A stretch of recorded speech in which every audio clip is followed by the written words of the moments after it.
ሰላም እንደናችሁ ውድ የተከበራችሁ ተመልካቾቼ ዛሬ የማስመለክታችሁ ስለ አንድ ክለብ ይሆናል።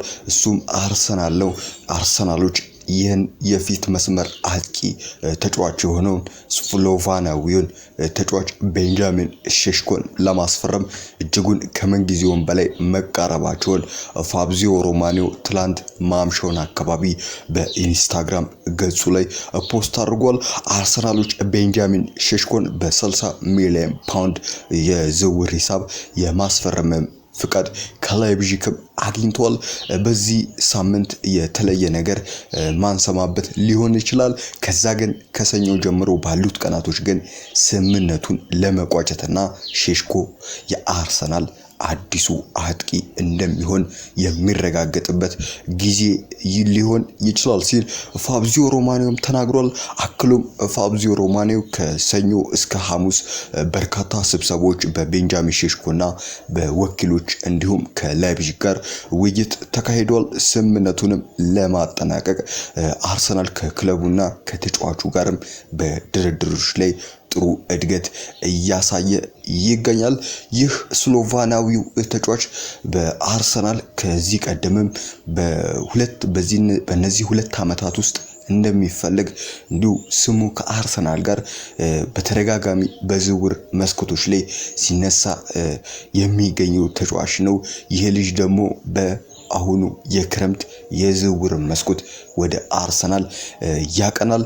ይህ ተጫዋች የፊት መስመር አጥቂ የሆነው ስሎቫናዊው ተጫዋች በዘንድሮ በላይፕዚግ ቤት 31 ጨዋታዎችን አድርጎ 12 ጎሎችና 2 አሲስቶች አሉት። በየአመቱም 7 ነጥብ ሬት ይሰጣል።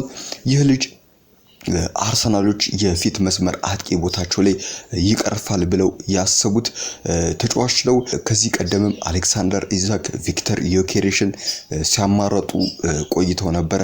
አሁን ላይ ውሳኔያቸውን በሚኬል አርቴታ ውሳኔ ይሄ ልጅን ማስፈረም እንደሚፈልግ አሳውቋቸው ይሄ ልጅም ለማስፈረም አሁን ላይ ከፍተኛ ድርድር ላይ መሆናቸውም እየተዘገበ ይገኛል። ይህ ልጅ በአርሰናል ቤት ምን ያክል አገልግሎትን ሊሰጥ ይችላል የሚለውን ስናይ ቤንጃሚን ሼሽኮ ስሎቫናዊው ተጫዋች ምናልባት አርሰናል ቤት እጅጉን የአየር ኳሶችን የመጠቀም እድሉ እጅጉን ሰፊ ይሆናል።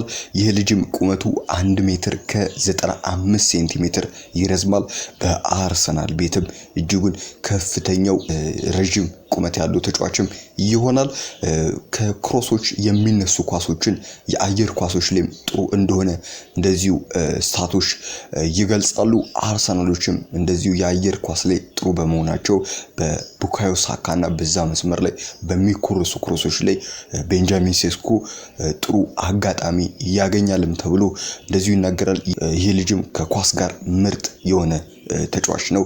ለአርሰናልም የአጨዋወት ዘይቤ ሚኬል አርቴታ ይሆነኛል ብሎ ያሰበው ተጫዋች ነው። በአርሰናል ቤትም ይሳካለታል ተብሎ ይጠበቃል። ውድ የተከበራችሁ ተመልካቾች ስለ ቤንጃሚን ሼሽኮ አንዳንድ የዝውውር ጉዳዮችን ፋብሪዚዮ ሮማኖ የዘገባቸውን የዝውውር ጉዳዮችን እኔ በረከት አስመለከትኳችሁ። በሌላ የዝውውር መረጃዎች የምንመጣ ይሆናል። ቸር ቆዩልን።